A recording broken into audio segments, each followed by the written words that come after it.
Here we have the electronic components for the Greenly engine laid out on the bench ready for a test. Let's begin by switching on using the toggle switch down here, and you can see things are waking up. We've got flashing lights. We switch on the transmitter using this little button immediately underneath the joystick.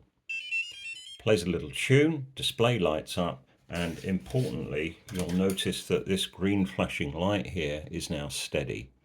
Now that doesn't happen when you switch yours on. You need to bind this receiver to this transmitter, and you'll find the instructions for doing that in the build guide. Once you've got everything working like this, the display will show you what the voltage is on each end of the link and what the signal strength is, and if you wiggle the joystick up and down, the motor will respond.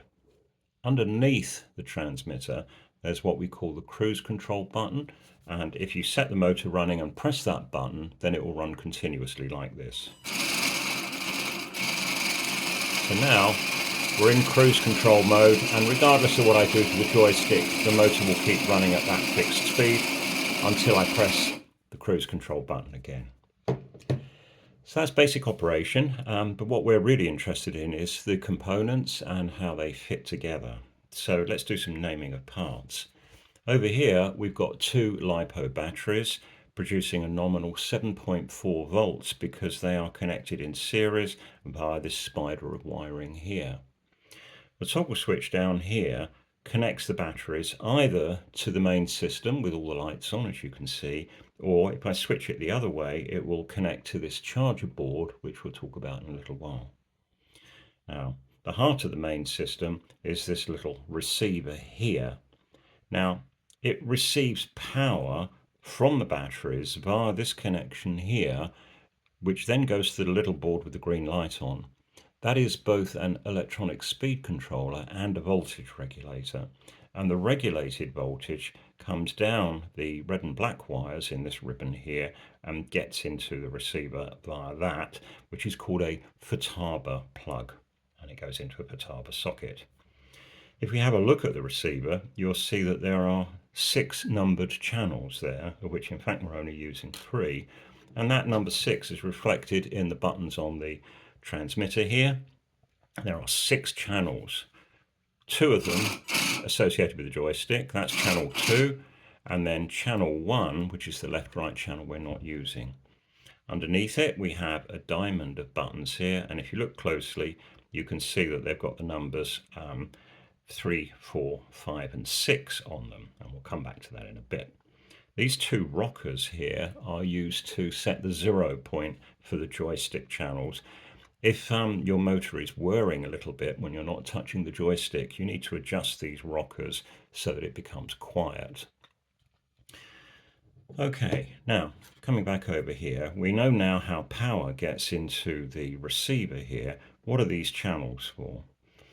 Well, you can see that we're only using 3 of the 6, and starting from the bottom, this channel here, channel 6, is just supplying power to the flickering LED here. We're not using any kind of control signal.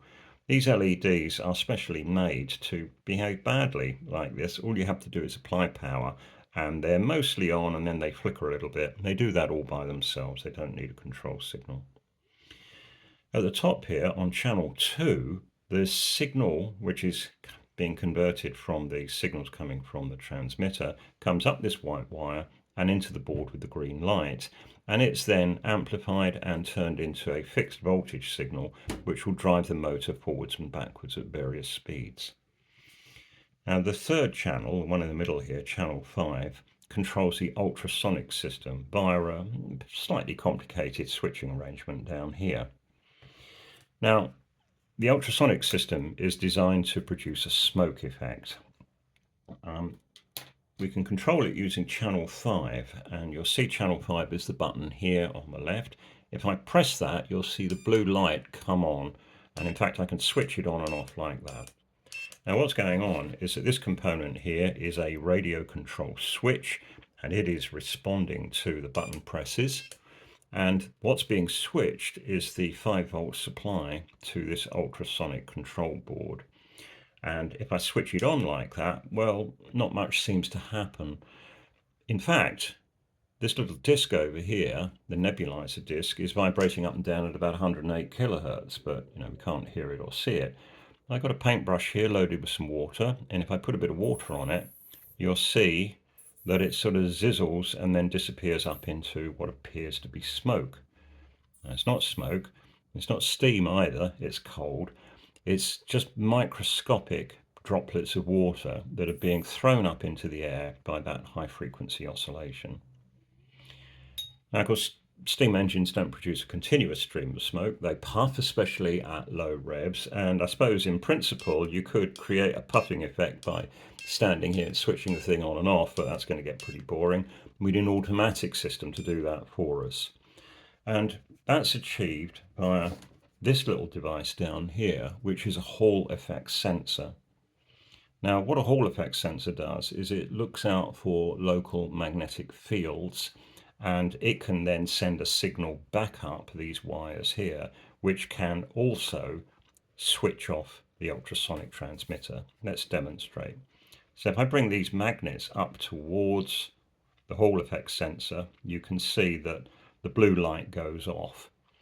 Now, there's one thing you really need to know, which is that the magnets only work one way round. If I twist that round and we use the other end of the magnet, then the effect isn't happening. Now, what that means is that we're going to have to align these magnets properly, and the idea is that they're going to be plugged into this timing wheel here, and we need to make sure that the hot end, the one that is actually working, sticks out of the wheel by about 1 millimeter, and the cold end is pushed down into the wheel.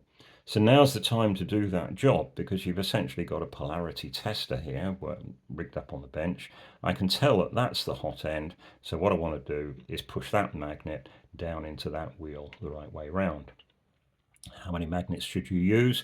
Well, there are 4 holes, but the recommendation is that you just put 2 in 180 degrees on opposite sides of the wheel, and that'll generate a decent puff at low speed, and once the loco gains speed, then it will just turn into a continuous stream. Okay, now there's one last thing to show you, and that is the charger. So let's switch the system off, and in fact we haven't really switched the system off. What we've done is we've made sure that the charging board here is connected to the batteries. Now, the charging board in this state does use the tiniest amount of power, but it's so small that you can, it's essentially negligible. What's happening is that the charging board is waiting for us to plug in a USB-C charger, which I'm now doing. It goes in there, like that, and you'll see that a red light has come on the charging board. Now that means that the batteries are being charged, and when they are fully charged, that red light will go blue. That's it really, and when it goes blue, you can just unplug the charger.